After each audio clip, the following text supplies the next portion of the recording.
ஜப்பான்ல உண்மையா நடந்த ஒரு சம்பவத்த தான் உங்களுக்கு சொல்லப் போறேன். அது உங்களுக்கும் பயனுள்ளதா இருக்கும்னு சொல்லி நான் நினைக்கிறேன். ஜப்பான்ல இருந்த ஒரு மிகப்பெரிய ஆடை தொழிற்சாலையில ஒரு குறிப்பிட்ட நேரத்தில மட்டும் அந்த தையல்ல சில பிழைகள் ஏற்பட்டிருக்கு. ஆயிரக்கணக்கான தொழிலாளர்கள் வேலை செய்கிற அந்த ஆடை தொழிற்சாலையில இப்படி எரர் வர்றதுனால அவங்களுக்கு ஒரு மிகப்பெரிய நஷ்டம் ஏற்பட்டிருக்கு.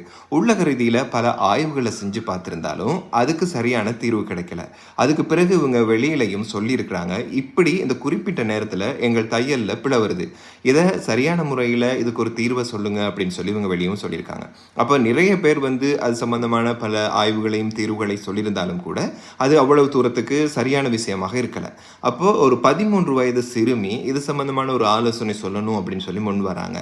அத கேட்கறதுக்கு ஒரு தயக்கம் இருந்தாலும், சரி பரவால்ல, ஏதோ இந்த சிறுமி சொல்ல வருதே அப்படின்னு சொல்லி கேட்கறதுக்கு அவங்க விருப்பப்படுறாங்க. அந்த நேரத்தில தான் அந்த சிறுமி சொல்றாங்க, "நீங்க சொல்ற அந்த நேரத்தில உங்க தொழிற்சாலையிலிருந்து கொஞ்சம் தொலைவில ஒரு கடுகதி ரயில் ஒன்று போகுது. ஒரு ட்ரெயின் ஒண்ணு போகுது.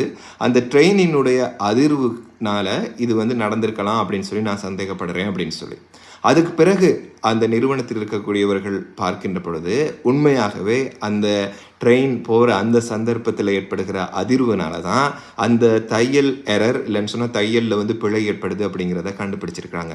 பாருங்க, என்ன ஒரு வயசாக இருந்தாலும் அவர்களுடைய ஆலோசனைகள கேட்டுக்கொள்ளணும் அப்படிங்கிறது தான் இதில நாங்க தெரிஞ்சு கொள்ள வேண்டிய ஒரு விஷயமாக இருக்கு. அந்த சிறுமி சொன்ன அந்த விஷயத்தில எவ்வளவு பெரிய ஆழம் இருக்கு. ஒரு சில நேரத்தில நாங்க சின்ன பிள்ளைகள் சொல்ற விஷயத்த நம்ம கணக்கெடுக்கிறது இல்ல.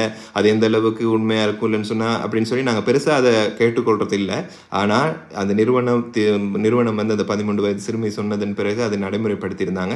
அப்ப கடுகு சிறிதாக இருந்தாலும் காரம் பெருசுன்னு சொல்லுவாங்க. யாராக இருந்தாலும் சொல்றவங்க ஆலோசனைகள கொஞ்சம் செவிமடுத்து கேட்கிறது ரொம்பவும் நல்லது அப்படிங்கிறது தான் இந்த உண்மை சம்பவம் எங்களுக்கு உணர்த்தியிருக்கு.